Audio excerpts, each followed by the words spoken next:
Hello! Today my brother and I will be doing our very first tree dioramas with a small terrain, using things we've found in the garden and some hobby products. Dave has made a tree before, but not a terrain, and I haven't made either.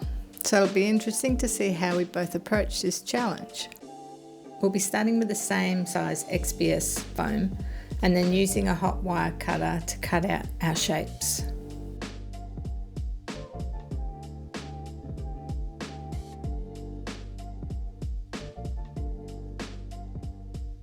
Then we'll go in and add some detail, creating some rocky texture. I tried using some aluminium foil in a ball to press onto the XPS foam to make kind of a rocky texture. Dave decided to carve out some lines through the rocks and made some crevices for water runoff. This is just a different attachment for the hot wire cutter, and it just melts into the XPS foam. So we both had quite different ideas in our head of what we were planning to create, and just using different tools to try and create texture on the XPS foam, as neither of us were used to using this product. Then we made up some plaster and applied that all over the surface. So I guess there was no point me doing the aluminium foil because I've just covered it all up. So this just seals up the XPS foam and gives us a better surface to paint on. And we can also do a little bit of carving on this if we like and create more texture.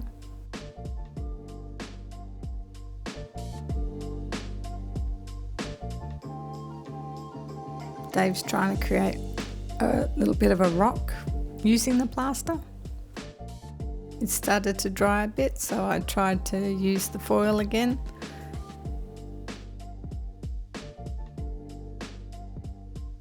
Then we grabbed some cork and thought we'd try making some rocks out of that.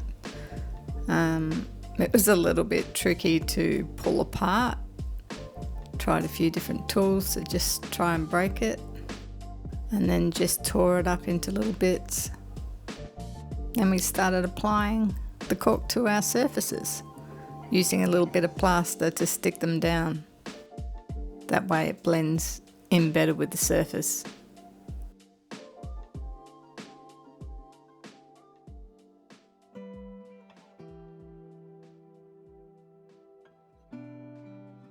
Dave decided to go with a ready-made tree. You just have to pull out all the branches into the shape that you want. I had a look at trying to use some wire to make a tree, but I really didn't have much of an idea of what I was doing, so I decided to use a dried branch from the tree outside. I was going to use two together, so I poked a couple of holes into my XPS foam. We had discussed that it was probably better if I softened the branches first so that they were less likely to break, but apparently that process takes some time, so I decided not to do that. Then got out some rocks and added those to it as well.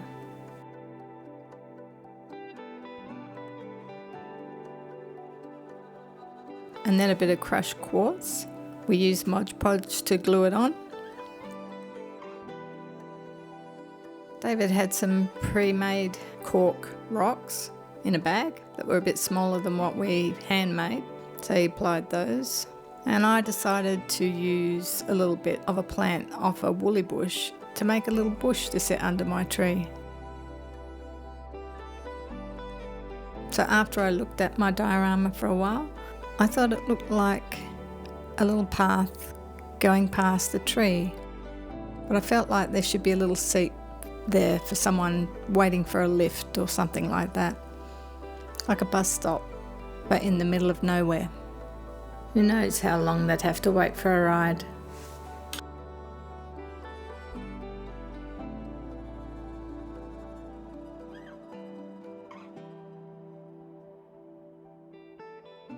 So before we catch up again for our next session, I thought I'd give both of the dioramas a full coat of grey paint. That way it'll be nice and dry ready for us. I started by using this airbrush. It's a rechargeable one. It took quite a few coats.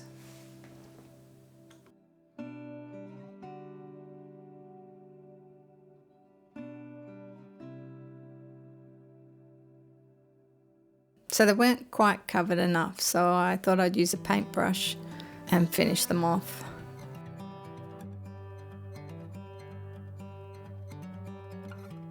And we got together again and got out the coloured paints. We're using watered down acrylics. I decided to start with a darker tone, and Dave went with a lighter tone.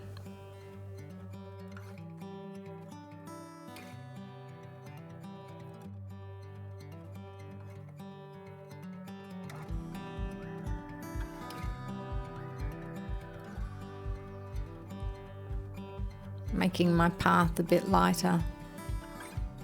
Then I began dry brushing on some colours to try and make my rocks stand out.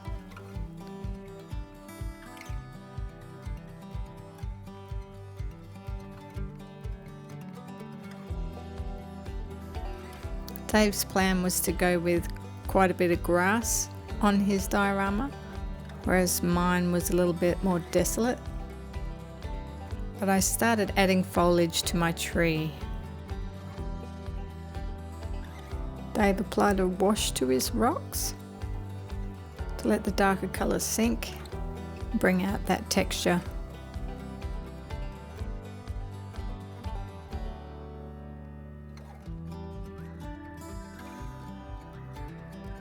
Dave applied a layer of Mod Podge where he wanted his grassy areas.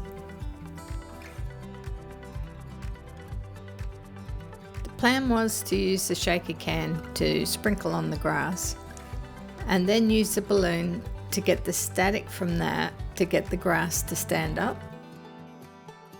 So we rubbed the balloon to get the static charge. The only problem was when we tried to use it, all the grass jumped up to the balloon and stuck to it.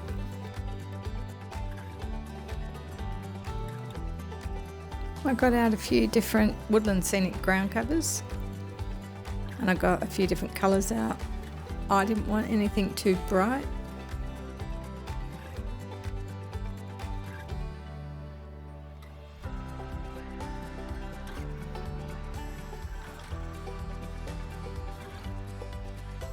And that was the end of our next session. We both decided to finish off our pieces at home. And I just continued to add branches to my tree.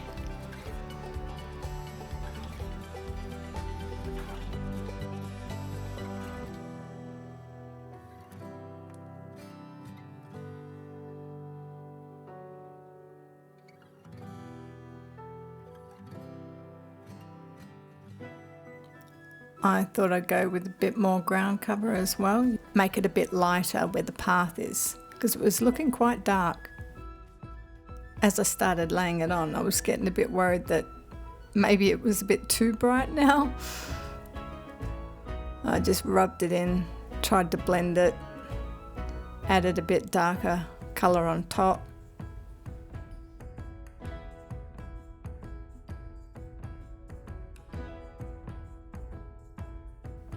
And just adding a bit of a greener tone back in to blend that sandy area.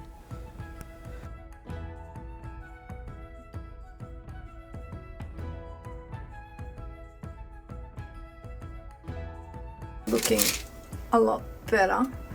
Got a bit more colour in there. Tree's a lot bushier. Got a little bit of bush, little bits of bush. But I did feel like there was something missing. The bench seat looked so empty. I just purchased a 3D printer, so I thought, I wonder if I can find a person that's sitting to put on my bench seat. And I found one. Gave her a nice coat of black and then came over the top with white through the airbrush, which I just got as well. getting all my kit together for these dioramas, so I gave her a bit of a highlight. I thought she needed to pop out on this dark background, so I thought I'd give her a red top and some blue pants. I wonder what book she's reading. Let me know in the comments below. What do you think she's reading? I used the end of a toothpick to just try and scribble something on the book, just lightly so that it didn't look like blank white pages.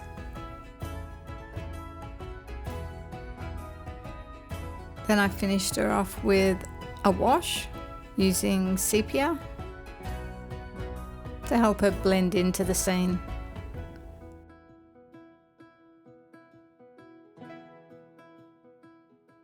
I think with this tree I need to make it slightly browner. It's a little bit too dark.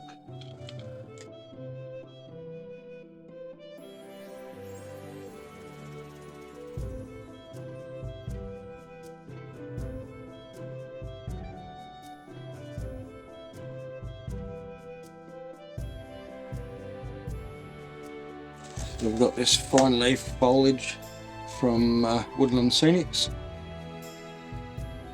Some unwatered down PVA.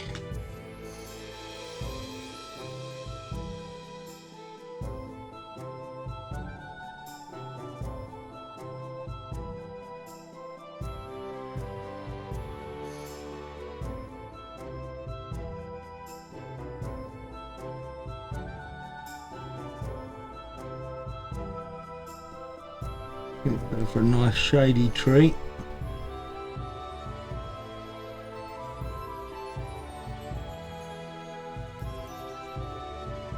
So that we can use up some of this. I might stick it in between the rocks.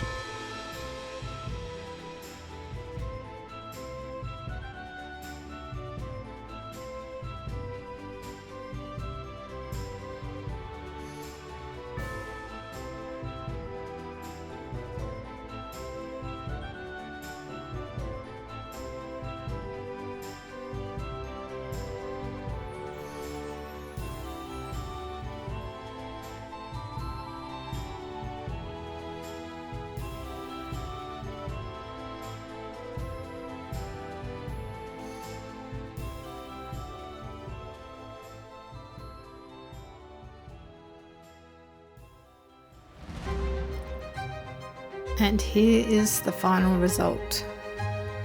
Two very different dioramas from the same concept.